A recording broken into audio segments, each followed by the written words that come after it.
নমস্কাৰ বন্ধু বান্ধৱীসকল, CM টিপুলে 2.0 beneficiary অৰ্থাৎ যুৱক যুৱতীৰ বাবে এটা গুৰুত্বপূৰ্ণ ভিডিঅ' লৈ আহিছো। তো ভিডিঅ'টো সম্পূৰ্ণ ভালদৰে চাব। আপোনালোকে এতিয়া যিসকলে CM টিপুলে 2.0 যুৱক যুৱতী যিসকলে বেনিফিচিয়াৰী, সিহঁতে কিছুমানে মোক কমেণ্টত কৈছে যে দাদা CM টিপুলে 2.0 ট্ৰেইনিঙৰ বাবে কল লেটাৰ আহিবনে বা এডমিট কাৰ্ড আহিবনে নাহিব। তো ভিডিঅ'লৈ আপোনালোকৰ ওচৰত ডিছকাছ কৰিম। তো ভিডিঅ'টো সম্পূৰ্ণ ভালদৰে চাব আৰু যিসকলে নতুন ভিজিট কৰি আছে অসম জব ইউটিউব চেনেলটো ছাবস্ক্ৰাইব কৰি বেল আইকনটো প্ৰেছ কৰি দিব।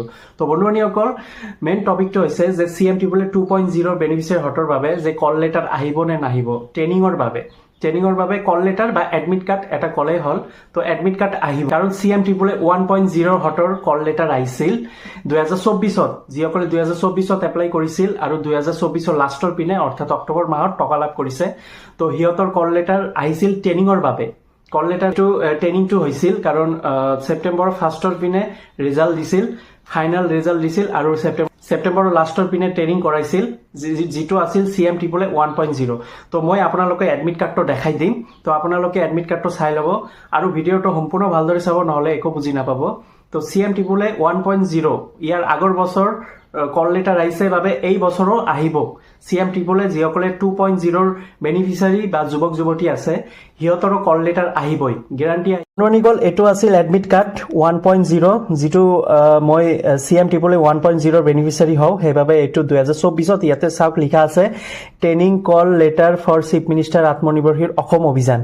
তো তাৰপিছত ইয়াতে লিখা আছে ডিয়াৰ অভিজিত মদক, এইটো মোৰ নাম হয়, আৰু ইয়াতে লিখা আছে you are requested to attend 3 days mandatory training program under Chief Minister Atmanirbhar Assam CM টিপুলে as per the schedule mentioned below। তো ইয়াতে লিখা আছে যে মোৰ 3 দিনীয়া এটা ট্ৰেইনিং হ'ব, এই ট্ৰেইনিঙত মোৰ উপস্থিত থাকিব লাগিব, এনেকুৱা টাইপৰ লিখা আছে। আৰু ইয়াতে এপ্লিকেশ্যন ডিটেইলছ লিখা আছে, এইটো মোৰ নাম হয় আৰু এইটো এপ্লিকেশ্যন নাম্বাৰ হয়।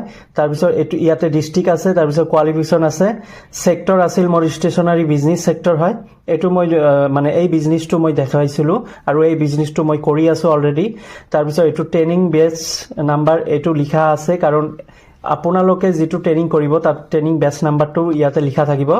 আৰু ডেটটো ইয়াতে লিখা আছে 2024-ত, মই জুম কৰি দেখাই দিছোঁ, 2024-ত নহয় 27, অৰ্থাৎ ছেপ্টেম্বৰৰ 27 তাৰিখত 2024-ত ইয়াতে এড্ৰেছটো দিয়া আছে যে এই এড্ৰেছত মোৰ ট্ৰেইনিংটো হ'ব।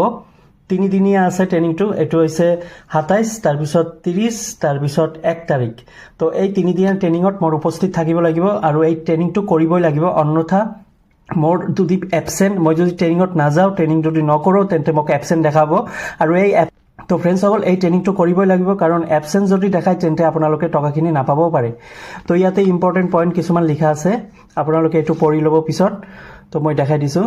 তো ফ্ৰেণ্ডছসকল, এইটোৱে আছিল এডমিট কাৰ্ড।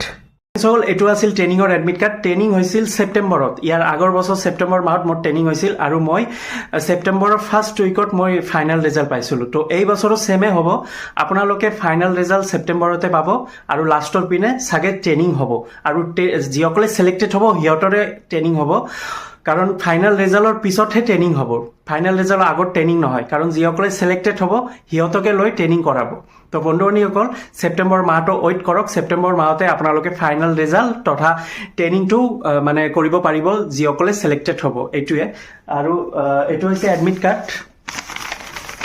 তো এইটো হৈছে এডমিট কাৰ্ড, এইটো হৈছে মোৰ ফটো। তো অলপ আগতে দেখাই দিলোঁ আপোনালোকক। তো এই 3 দিনীয়া ট্ৰেইনিং এইটো কৰিবই লাগিব। তো বন্ধু বান্ধৱীসকল, আপোনালোকে ছেপ্টেম্বৰ মাহলৈকে ৱেইট কৰক, ছেপ্টেম্বৰ মাহতে আপোনালোকে ফাইনেল ৰিজাল্ট তথা ট্ৰেইনিঙৰ বাবে কল লেটাৰ পাই যাব। তো ফ্ৰেণ্ডছসকল, কেনেকুৱা লাগিছে ভিডিঅ'টো? যদি ভাল লাগে লাইক কৰি দিব আৰু নিজৰ বন্ধু বান্ধৱীসকলক শ্বেয়াৰ কৰি দিব। ধন্যবাদ।